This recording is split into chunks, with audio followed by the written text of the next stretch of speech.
Welcome to Chase Talks. My name's Chase. With the recent additions of Darth Revan and Darth Malak to Star Wars Galaxy of Heroes, as well as the reworks of HK-47 and Fallen Bastila, this new team has already done a lot to shake up the diversity of the arena meta.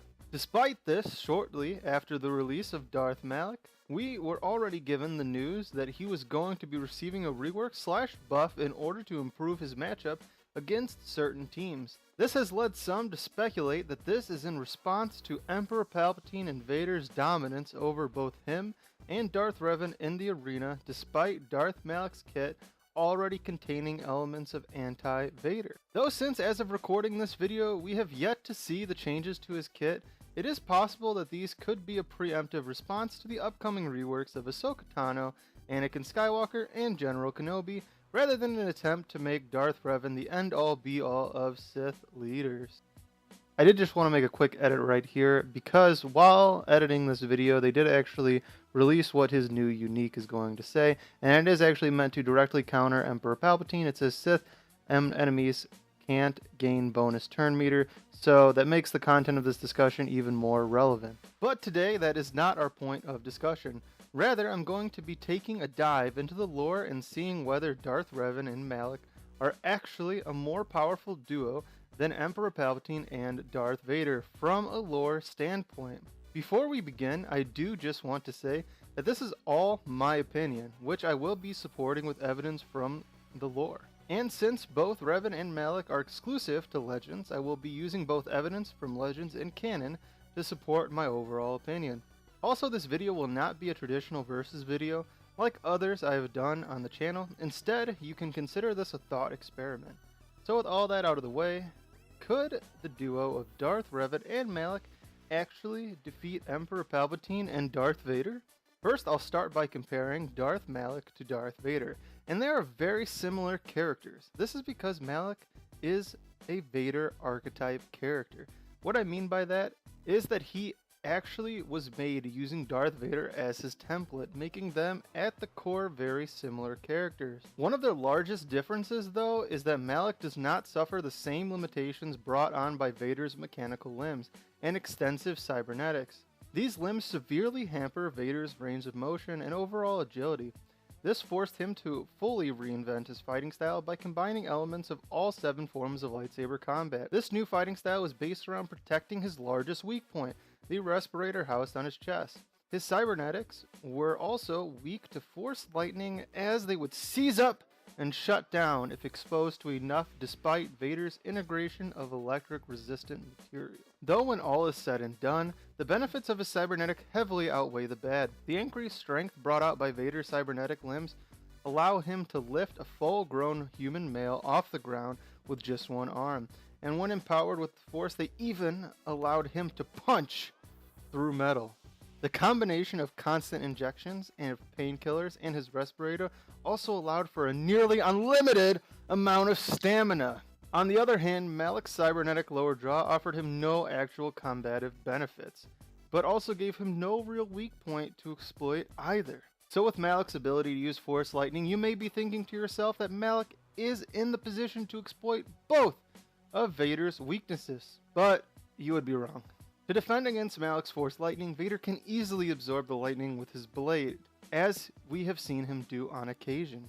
And even though Malak is a strong offensive duelist, his over-reliance on offense and complete lack of any defensive posturing puts him at a disadvantage against a master lightsaber duelist like Vader, whose entire lightsaber style is built around protecting his main weakness. This is similar to Malak's mismatch against Darth Revan in their first duel, when he openly challenged him for title of Dark Lord of the Sith. Malak's lack of ability to counter or defend himself resulted in Revan removing his lower jaw and forcing him to replace it with the cybernetic one that he now dons. I feel the combination of Vader's Makashi footwork and blade work shown in his first duel against Luke Skywalker and his final duel against Obi-Wan Kenobi would be more than enough to offset and overcome Malak's offensive Juyo and Ataru barrage. Remember that Darth Vader is the most notorious Jedi killer in all of history, and Malak brings nothing to the table as a duelist that Vader hasn't overcome and dispatched with before. You also might be curious about Malick's use of Force Stun, Drain, and Scream. While I do believe that there is a possibility that Force Scream could catch Vader off guard and give Malick the opening he needs to strike a blow against his respirator, this does not change the outcome of their duel. Even if Vader's respirator is crushed or damaged, he has shown the ability to sustain himself purely off of his rage. Though he cannot maintain this indefinitely, he has shown the ability to last several days without it. Force Stun and Drain, however, would be useless as Force Stun can be resisted by powerful Force users, and there is evidence to support that powerful enough Force users can resist Force Drain as well. Next, I'll be comparing Darth Revan and Emperor Palpatine, and when I look at both Darth Revan and Darth Malak together, they really remind me of two halves of Darth Vader's whole.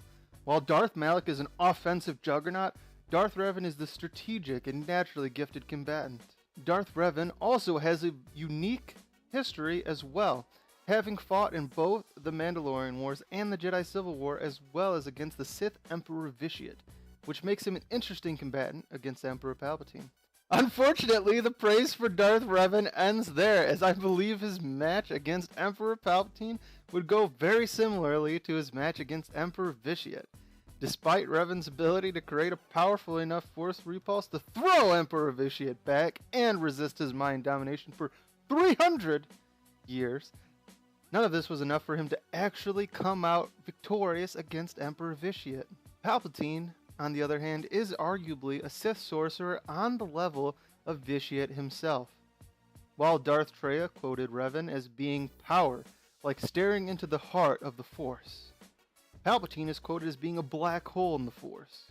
He is a black hole that consumes all things, powerful enough to destroy an entire fleet of capital ships with the Force storms he can conjure, or turn an entire army of stormtroopers into nothing but smoking heaps of armor with his powerful Force lightning. Palpatine didn't just master Force abilities, he took them to their nth degree. Darth Revan is not defenseless against Palpatine's Force lightning, however, as he is able to employ the skill of Tuta Minis to block it, as Yoda did in both his duels against Palpatine and Count Dooku. So you may assume then that this battle would be resulted by their power as duelists rather than their prowess as Sith sorcerers. While I believe that is not necessarily the case, I still don't believe Darth Revan can come out ahead in this area either. Despite his distaste for lightsaber combat, Palpatine was a master of all 7 forms of lightsaber combat, devoting himself to this mastery purely as a way to mock the Jedi. Though we have seen that Palpatine can be overwhelmed by a duelist on the caliber of Mace Windu or Master Yoda, this should not take away from Palpatine's overall prowess with the blade.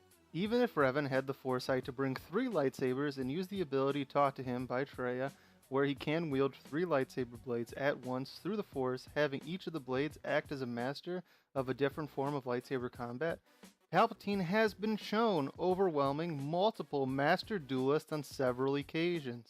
He was even able to blitz 3 Jedi Council masters in his office, which included Kit Fisto, who was a master duelist in his own right. He was also able to easily dispatch both SWGOH Press and Darth Maul in their duels as well. Darth Revan's only real hope is to use his prowess as a temple duelist to keep Palpatine at bay until Darth Malak can defeat Vader, giving them the opportunity to fight this black hole together. Though, as I've already said, I don't believe that Malick would be able to defeat Vader. Even if he was able, I believe that Palpatine would be able to use his skills as a master manipulator to convince Darth Malak to betray Revan and replace the fallen Lord Vader as his new apprentice. This, I don't believe, would be out of left field either, as Malick has already betrayed Revan twice.